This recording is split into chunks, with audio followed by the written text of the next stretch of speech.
Друзья, добрый день! Вот у нас новый обзор. Вездеход по типу известного такого вездехода. Ну как он там называется, напомните. Подписывайтесь на канал, ставьте лайки. Будем показывать, рассказывать. Вопросы будут появляться, задавайте. Вот, друзья, это Александр, создатель этого вездехода. У него есть YouTube канал Вездеход 59.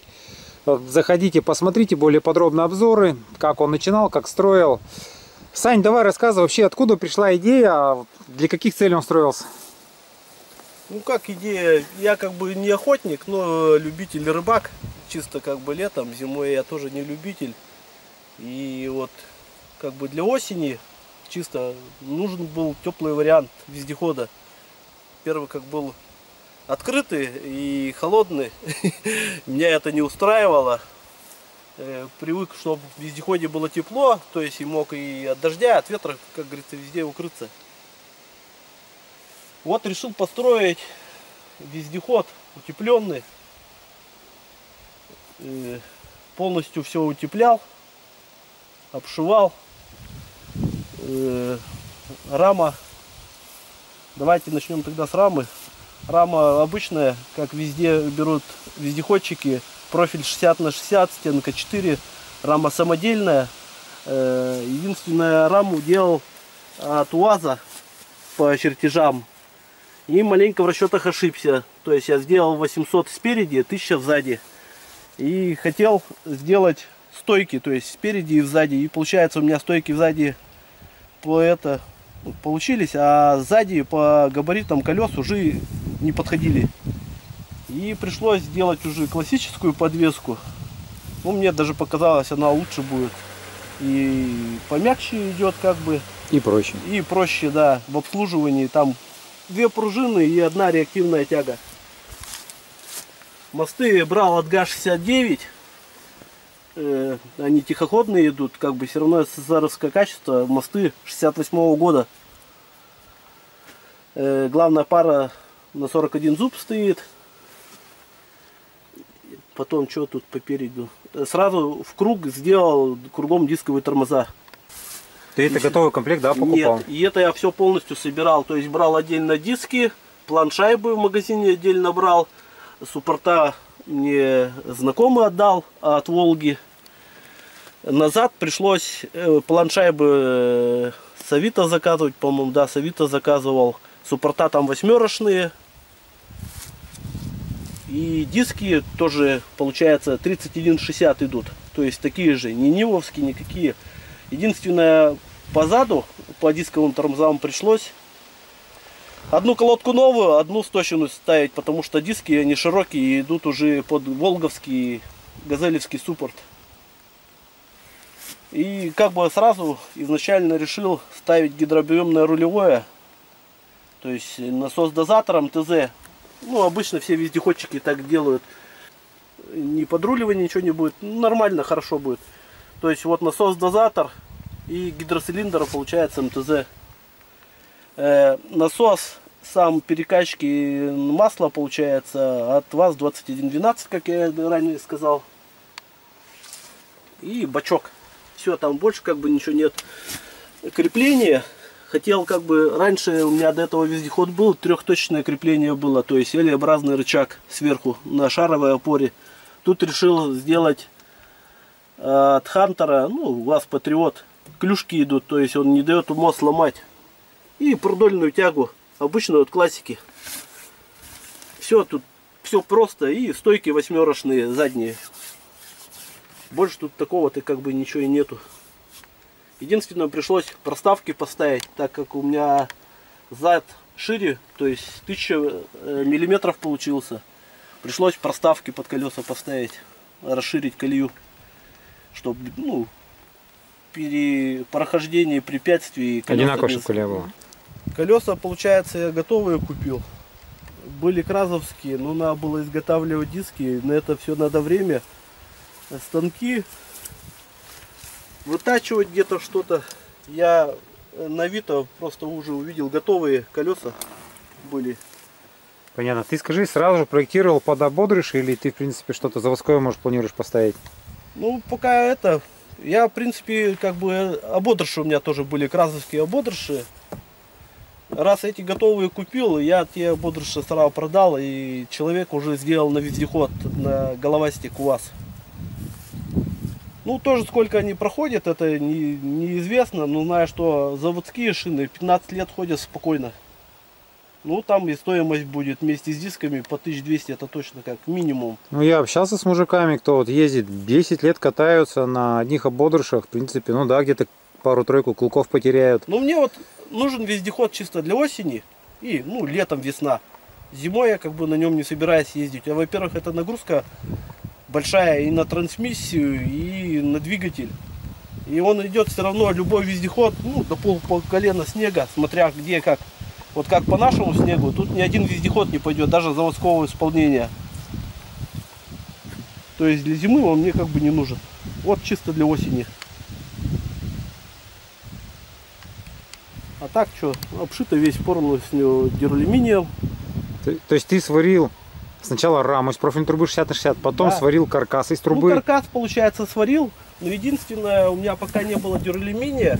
И я обшил, ну, грубо говоря, лодку жилетом полностью все.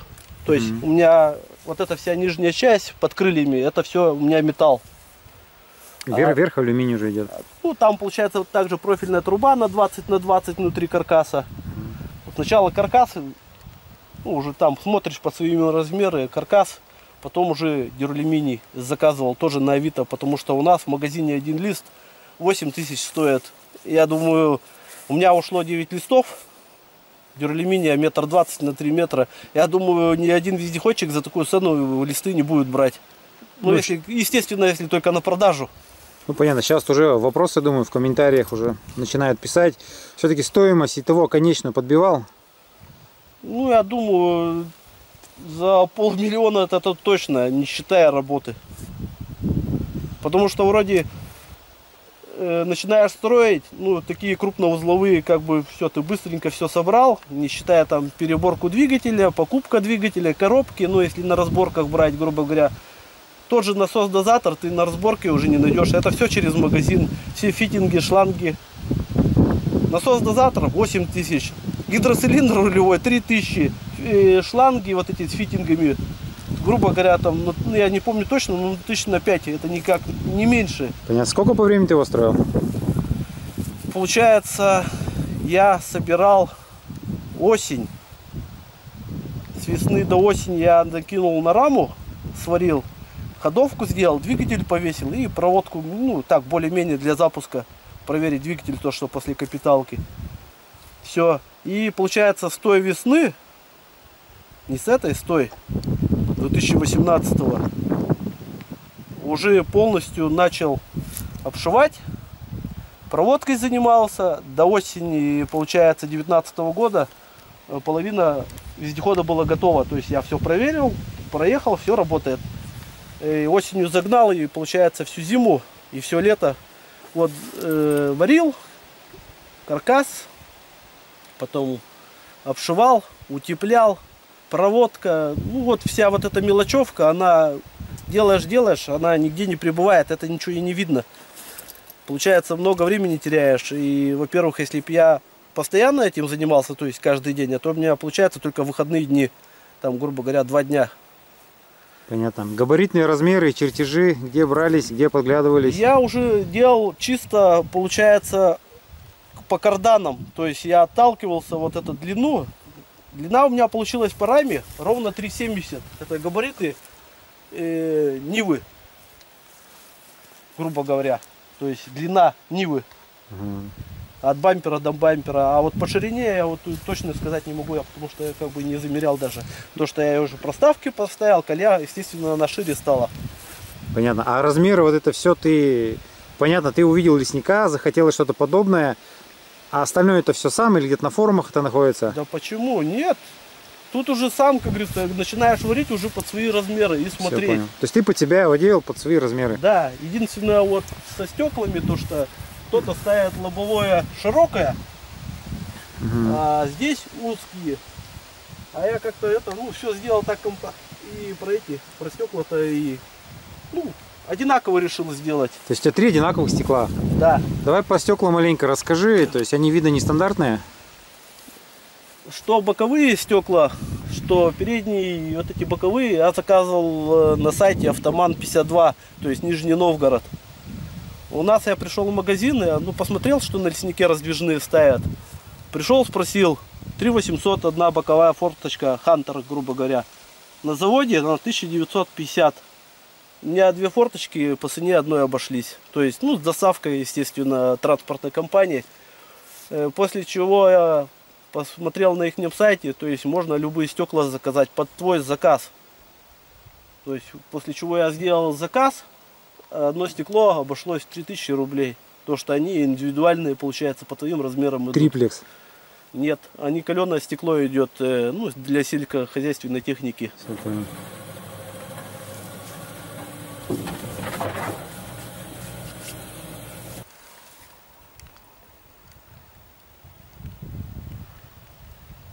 На леснике кенгурятник идет как тюнинг, то есть доп. Оборудования. Это обязательно нужно. То есть я сначала как бы сделал бампер, грубо говоря, отбойник. Мне сказали вездеходчики, обливай сразу, потому что это где-то при хорошем ударе все загибает и на колесо. После чего я его сразу обрезал и сделал кенгурятник, потому что и без кенгурятника он и все ветки отгибает, и все равно защита какая-то есть. Вчера ездил в тайгу, это уже проверил, как бы хорошо работает. То есть деревья прям подминал? Да, то есть и на елки наезжаешь, ну не на большие, чтобы проехать где-то, если там где-то скос или промоина какая-то, ну небольшие, все, он загибает и колесами уже при это. Слушай, вот этот большой кенгурятник, это, я так понимаю, 40-я труба? Нет, это 32-я труба, обычно, ну, это чермет, грубо говоря. Ну, 32 это внутренний диаметр, вот наружник как раз где-то у него будет 40. 4 миллиметра из половиной стенка, да? Нет, тут стенку я старался брать 1,8, по-моему, стенка. Да, 1,8. Самая тонкая, которая идет. Для облегчения. Да, потому что он все равно, я когда сварил, он, ну, вес имеет. То есть, чем больше вес, тем меньше проходимость будет. И топливо будет расходоваться, и нагрузка. Мне как бы я его и строил чисто, чтобы для проезда, ну, по такой плохой дороге. И переезд через болото. Потому что мы на рыбалку ездим, куда рыба вся уже скатывается в ямы, как раз там на болото переезжать. А если пешком идти, до болота ты доедешь, а болото 40 минут надо переходить. И все это тащишь на себе, естественно. А тут спокойно переехал на берег, доехал, лодку достал, накачал, спустился там, порыбачил, обратно поднялся. Ну, небольшую, естественно, ну, маленьким мотором. Все, ему аж и под крышей сидеть, и ночевать, как бы, ну, все в тепле. И вещи посушить. Двигатель тебе не надо запускать, автономку включил, буквально там 15 минут, все, там тепло уже становится. Задний мост у нас получается также 69-го. Также продольные тяги хантеровские. То есть они зарекомендовали себя хорошо, даже меня устраивает 100%. Вывел сразу сапуны. Обычная водопроводная труба, ничего не надо заказывать, никакие переходники, просто выкручиваешь сапун и все подходит. Гибкая подводка, получается, да. Со штуцером под смеситель идет. Который... Да, то есть ничего не надо вытачивать, ни переходников, ничего. То есть там уже все с магазина готовое идет. Все подходит. Продольная тяга также. Единственное, эту тягу поперечная, она, ну, классика идет. Пришлось укоротить немножко. Я в первый раз не укоротил, я сделал кверху. И получается, мост много смещается. Надо опускать, то есть крепление, чтобы мост меньше смещался. Все, пришлось маленько укоротить, и все, как бы нормально все стало. Пружины нивовские, задние, до полутонны, они держат груза спокойно. Глушитель восьмерочный, резонатор восьмерочный. То, что единственное обрезал, укоротил, там гофра стоит. Амортизаторы, сначала думал, как куда прикрепить. Это получается у нас УАЗовские или газелевские, но они одинаковые в принципе. Там крепления для них есть, я разместил их уже сюда. Вчера проехал по диагонали, большое вывешивание было, показатель себя отлично, то есть хорошо идет. Тут сделал сразу подножку, потому что как залазить. Сначала думал трос какой-нибудь, но он болтаться будет. Ну, понятно, что он не будет нигде зацепляться, но зато где-то какой-то пенек будет упор. Ты уже знаешь, что что-то уперся. Сразу съемный квадрат под лебедку сделал спереди и сзаду, чтобы можно было перецепиться. То есть ты же не постоянно это вперед застреваешь, ты можешь и назад себя вытянуть. То есть у меня идет съемная лебедка, также все на площадке. На съемном квадрате, то есть ставил, палец зафиксировал. Лебедка китайская, 6000 ЛБС, по-моему. То есть это тяга усилия 2,5 тонны. Хотя лесники ставят комп Юб 4, то есть для квадроциклов лебедки у них тяговое усилие, по-моему, тонна 200. То есть ее хватает, а это за глаза хватит. Сразу сделал длинные провода, чтобы это, потому что если выводить отдельно розетки, надо и здесь розетки, провода, и туда. Я просто сделал уже сюда, вывел от инверторного сварочного папа-мама разъемы. То есть провода выходят сзади или спереду и сразу сюда подключаются. То есть лебедку либо спереди, либо сзади навесил, провода сюда хватают, да? Да, то есть они сразу были уже рассчитаны по длине. Чем вот эти же провода бы пришлось и вперед тянуть по салону, грубо говоря, и назад. И вот эти ставить разъемы. Они от инверторного сварочного, то есть быстросъем. И держат как бы по нагрузке хорошо. Вот по баку я то, что говорил. Бак у меня закрытый получается. Единственное, из сантехнических труб сделал горловину. То, что надо было гнуть и выводить. То есть вот бака горловина, резиновая проставка. И сюда вывел. А это горловина от Нивы. Ничего не отрывает, нормально как бы. Все меня устраивает. Мне сказали, где-то зацепишь, оторвешь. Ну, во-первых, тут колесо не даст. А здесь даже ветки пройдут. Под колесо, конечно, бывает, ветку затягивает. Но... Ну, ничего страшного тут, я думаю, не будет. Единственное, да, я вот хотел еще, типа как поручни, не поручни, короче, с этой трубы пустить еще профильную трубу 20-ю с этими, со стойками, чтобы, если даже ветки идут, чтобы они по кузову скоблила? Да. Ну, как направляющая для веток? Да. Ну, это пока это в планах. Главное сейчас обкатку пройти, все полностью, все выявить недочеты. Так, ну отлично, давай уже тогда, вот ты вчера выкатывался, нашел болячку, давай про нее расскажем. Недочет вчера я выявил. У меня получается тут вот эта проставка, внутри точенный палец, не МТЗовский, это выточенный. Получается, начала болтаться. Я думал, ну, резьбу это просто оторвало, а там шайба была тоже сыромятина. Ее маленько подогнуло, тут начала болтаться. А в итоге, оказывается, менял шпильки. Шпильки купил, они, получается, их сломало. Они сыромятина идут. Сегодня я съездил, купил новые шпильки, стал закручивать и просто резьбу срывает. То есть поставил для эксперимента обычные болты. То есть тут идет мелкая резьба, а внутри крупная, там шаг и 2 или шаг 1,5, я не помню точно. Поставил 2 болта обычных с магазина, не каленых, ничего. И хочу посмотреть, как они себя покажут. Если они себя покажут хорошо, а эти начнут ломать, я просто поставлю болты. Так, скажи, карданы одинаковые по длине? Карданы разные. Кардан передний. Карданы, по-моему, от 469 УАЗа. Задний. Задний один. А вот тот я тоже от УАЗика, но не знаю от какого, мне уже отдали. То есть там был короткий, родной. Я померил, у меня получается длина вездехода вообще маленькая получается. Я тот кардан отдал маленький и взял уже этот большой. Так, потом что у меня?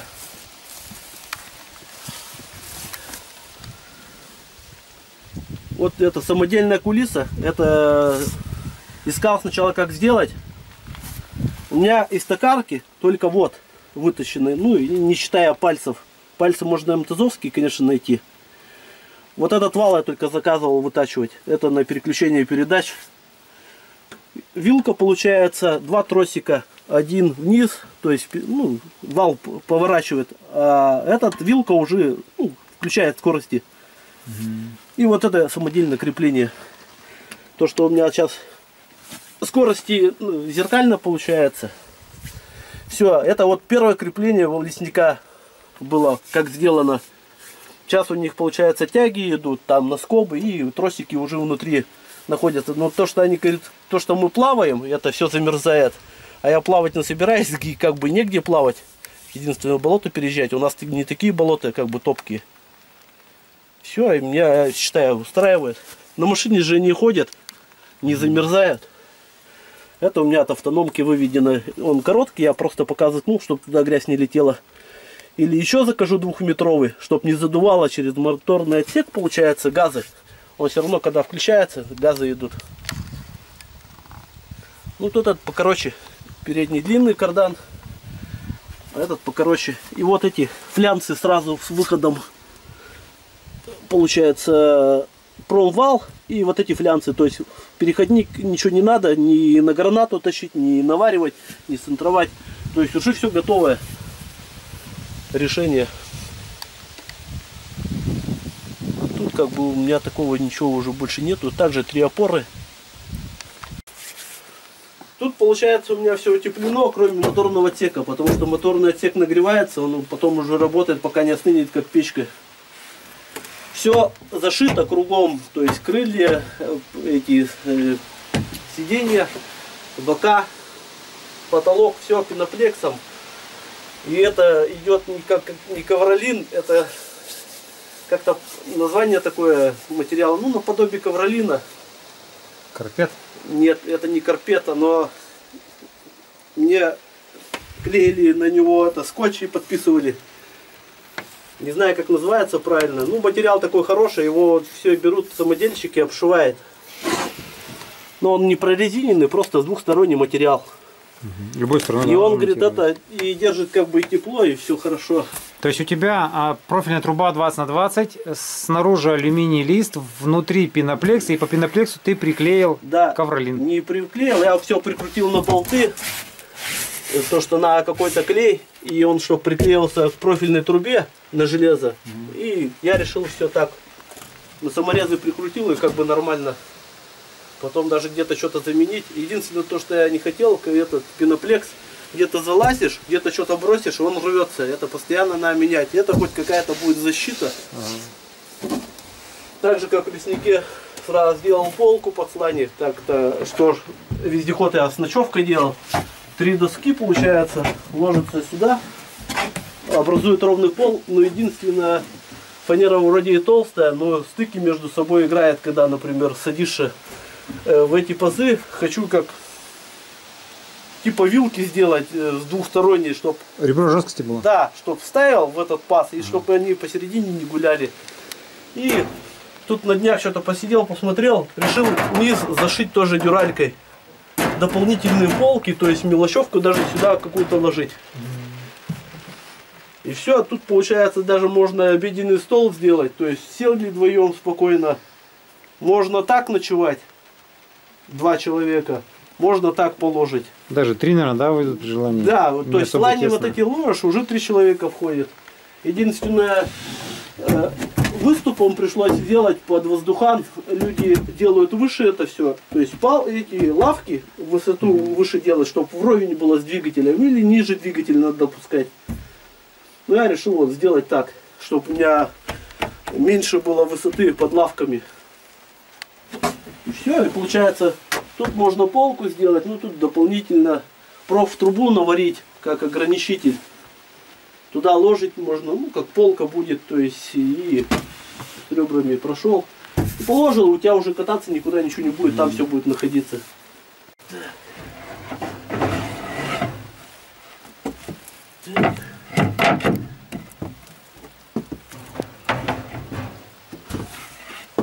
Покрасил такой краской, пока пенотрексом.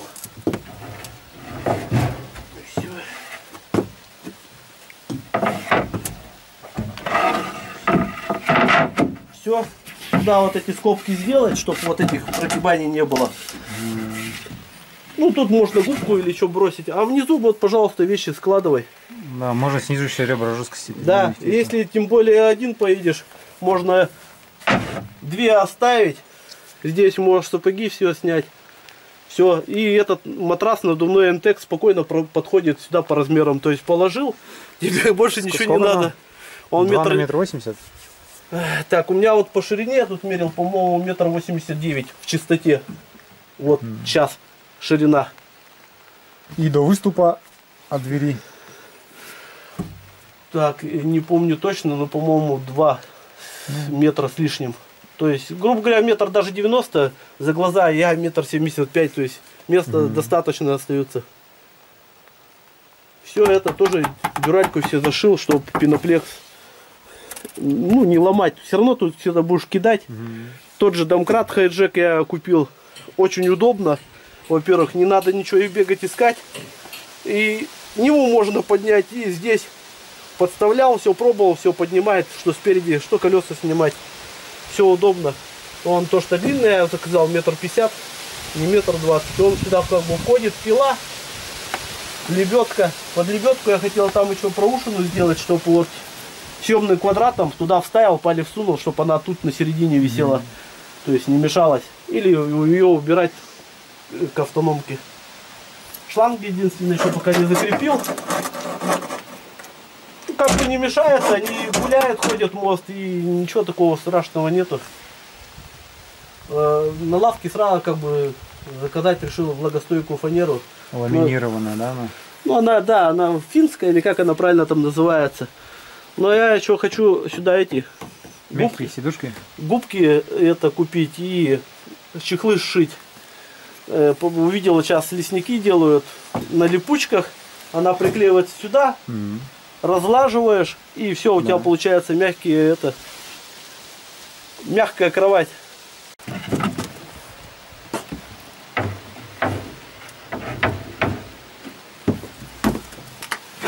Так, плафоны заказывал с Алиэкспресса. 11 в ноябре, там акции у них, скидки идут. Заказывал сразу светодиодные балки вперед и вот эти плафоны по 200 рублей что ли штука. То есть каждый плафон отключается еще. То есть там на панельке у меня выведено, там вывел провод внутри, а здесь пришлось положить так. То что когда уже сделал, а потом не просунуть его просто. Тут пайка идет. Термоклей, да, это у тебя? Да, это термоклей. То есть я сделал, он спокойно потом все убирается. Ну, это пока на первое время. То что это быстрее надо все сделать. И все. То есть включаешь там, включается сразу 3. Там можешь выключить, если тут, например, ночевать остался, вот тут один оставил, он много электроэнергии не берет и аккумулятор уже не разрядит. То есть встал, просто включил и все. Включи, пожалуйста. А, там на зажигание, да, включить? Нет. Я сначала зажигание делал, а потом я думаю, зажигание я выключу, как он у меня будет работать. А отсюда, то есть его не включить, его только выключить, да, можно отсюда? Нет. То есть на панельке вот этой китайской, то есть я включаю, у меня загорается сразу 3. Там стоят включатели, то есть они рассчитаны на автомобильные, то есть на двери и на это. Просто тупо выключаешь и все. Также включаешь. Ну я пока оставил так. То есть на панели я включила и можешь отсюда выключить. Там просто индикатор горит, что включены эти освещения салона и все. Во-первых, тут просторно должно быть.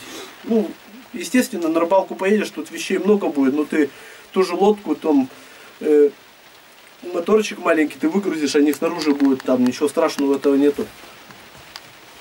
Единственная лебедка я как бы заказывал с Перми, она не влагозащитная идет. То есть у нее все эти кабеля и коробка не герметичные. То есть с дополнительной влагозащитой она на 2000 дороже была.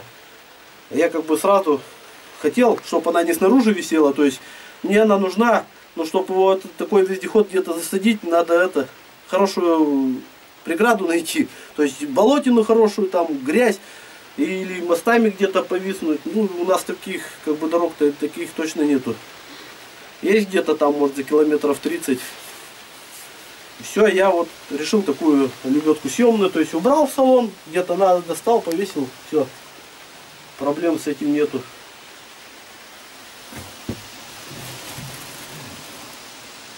Зато получается места много.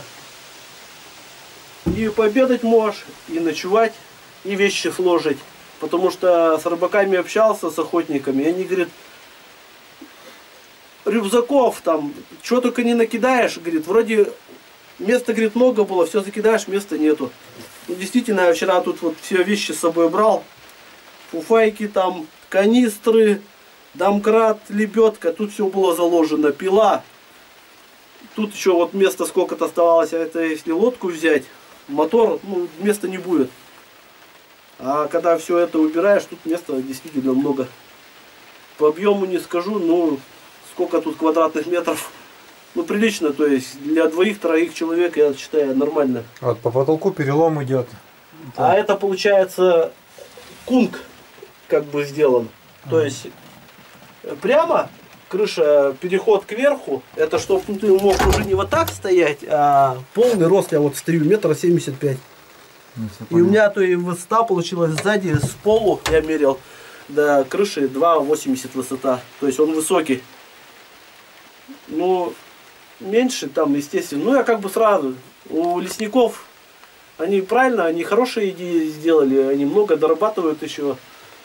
То есть, если бы прямо было, то есть объем меньше было, где-то по лесу ездить кому-то, а мне, я как бы чисто в такую тайгу, где непроходимые дебри, как на шерпе там лезть, я уже не полезу, я чисто, ну, по более-менее дорогам, ну, где-то ветки будут, объехал и все. То есть, я буду ездить в такие места. Люди, если строят, потом куда-то ехать, весь его обдерешь, ну, и они считают, это нецелесообразно, как бы делать то, что это. Столько денег вложить, а ладно, кто на продажу. А когда ты сам делаешь, душу вложил и потом его, говорится, гробишь, рвешь. Все надо делать с умом. На этом первая часть обзора заканчивается. В следующей части вы увидите обзор места водителя, подкапотного убранства и покатушки в тайге. Подписывайтесь и ставьте лайк, если понравился обзор. Для меня очень важны ваши оценки. И не забудьте поделиться этим видео с друзьями в социальных сетях. А также нажмите на колокольчик под этим роликом, чтобы одним из первых получать новые обзоры самодельной техники.